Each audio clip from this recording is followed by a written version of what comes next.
Hi, let's take a look at piecewise graphs, piecewise functions, piecewise graphs, piecewise functions. Okay, I'm David. I'd like to share some quick tricks on how to answer some basic questions using piecewise functions. First thing you want to think of is that piecewise functions is in pieces is the nice way to think about it. This graph right here has a line that looks like it's a negative sloping line going through 1, intercept of y-intercept of 1.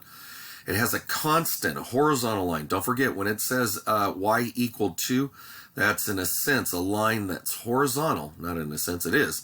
A line that's horizontal where the y value is always 2.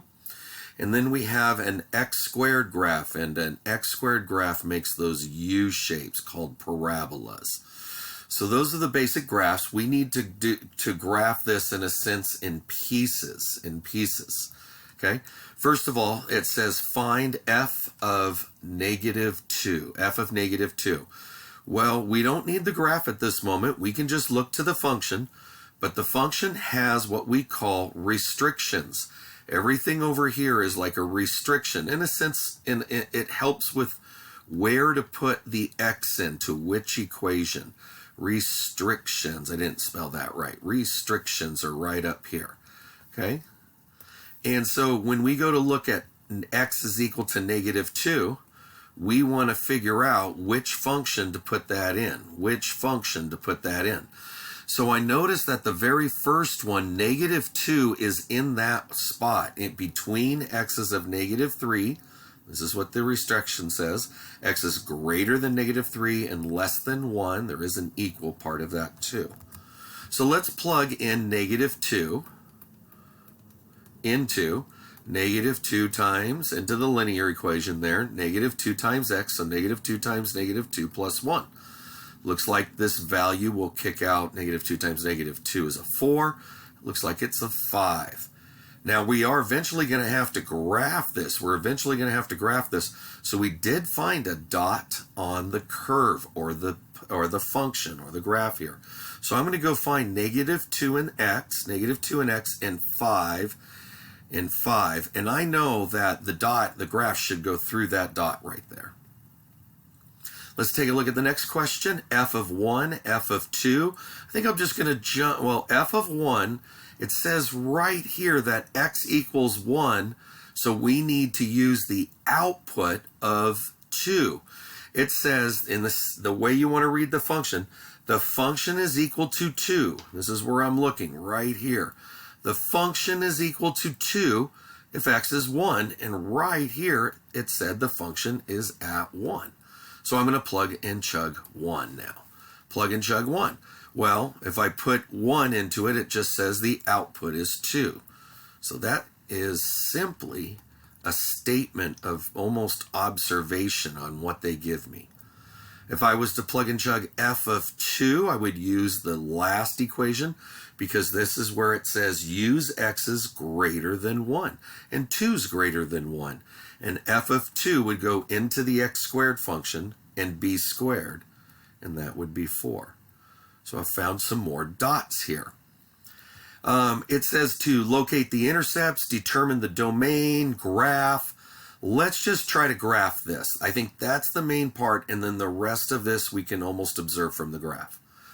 So the way I like to think about it is I look at the restrictions and I use the boundary points as dots on the curve, and then I try to connect the dots with my knowledge of the curve, whether it's a line, horizontal line, or maybe a parabola. So let's try that. If I plug and chug -3, if I look at x equal -3, in other words, I'm going to do f of -3.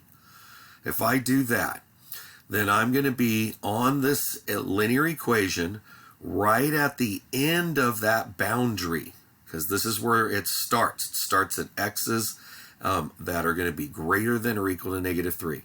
So if I plug and chug a -3 into that equation, I'm going to get -2 times -3. Remember, I'm using the linear at the top, plus 1. So that's a positive 6 plus 1, that is 7. So this graph starts at -3 comma 7.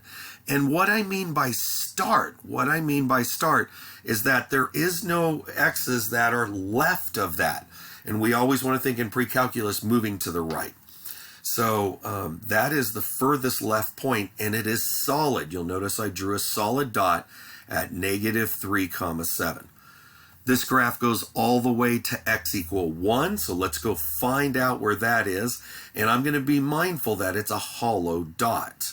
So, because it's not equal, it's x is less than but not equal to 1. So again, if I plug and chug x equal 1, the y coordinate, I'm going to do it old school. This is the f of idea, but I'm getting the y coordinate, and I want our brains to be flexible moving back and forth. So the y coordinate is f of 1, and if you plug and chug a 1, you get -2 times 1, which is -2 plus 1, or -1. So this graph goes all the way to 1. Here's where x is 1, and then I'm going to go down -1, down -1, and now I'm going to put a hollow dot there. So now we got to connect that line. That is a line that should go through the y-intercept of, I got to draw that carefully, through the y-intercept of 1 and down to that hollow dot. Remember, the mx plus b indicates that that plus 1 at the end there is the y-intercept when x is 0. Cool. It did say locate any intercepts. Let's go ahead and say that we found a 1 intercept right there. We found a 1 intercept right there. For the next part of it, it says when the equation is x equal 1, remember we plugged this in down here, and we got a value of 2 because that's what it says the output when x is 1. So we're going to just put a solid dot right there. We're going to put a solid dot there. Now this is a moment you want to see that, hey, there's a solid dot directly over a hollow dot. That's okay in terms of functions and vertical line tests. So we're still a function here. Okay. Now let's take a look at the last part of the graph, x squared. X squared's a parabola. So I'm trying to remember what y equals x squared looks like. This is what we call the parent graph of our quadratics, and it has a 0, 0 vertex and just makes a little U shape. It's 0, 0. So this is the graph. But I don't want the whole graph. I want where the graph is for x values greater than 1. So if you look, 1 would be right about here. I want the graph that is going up to the right from this dot on. So I want this part of the graph that I've indicated in red there. So I'm going to plug in the value of 1 to figure out where the graph starts. So if I plug in a 1 into the x squared function, then that would be 1. 1 squared is 1. So if I plug in a 1, it would be, the output would be positive 1. Now, that's going to be a hollow dot because it is not equal. The parabola is not equal there. The parabola is not equal there. So I'm going to put a hollow dot. But now I'm going to draw the rest of that parabola. The rest of that parabola curves up and out like this.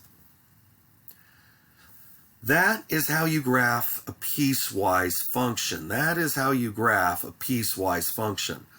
So we have the idea of plugging in the values of the function using the restrictions, and then we use the restrictions to indicate parts of the graph, pieces of the graph.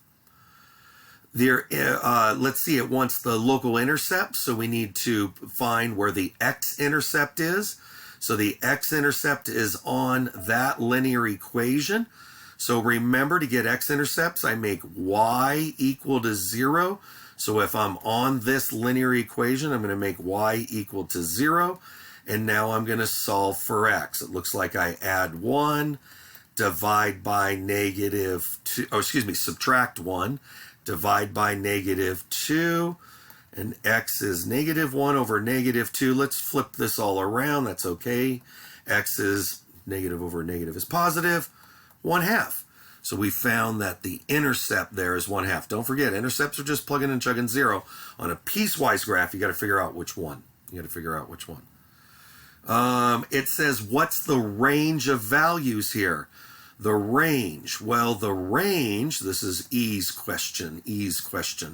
The range is all the y values that the graph is using. And I think it's awesome that the textbook tells you to use the graph, because that's probably the best way to do this. So using the graph, it looks like the lowest point is -1, but it's hollow, and then it goes up from there. So I'm going to say y, the range, is an element of parentheses, can't be at -1, but all the way up to positive infinity. Yeah, that arrow on the parabola indicates we're going to go all the way up.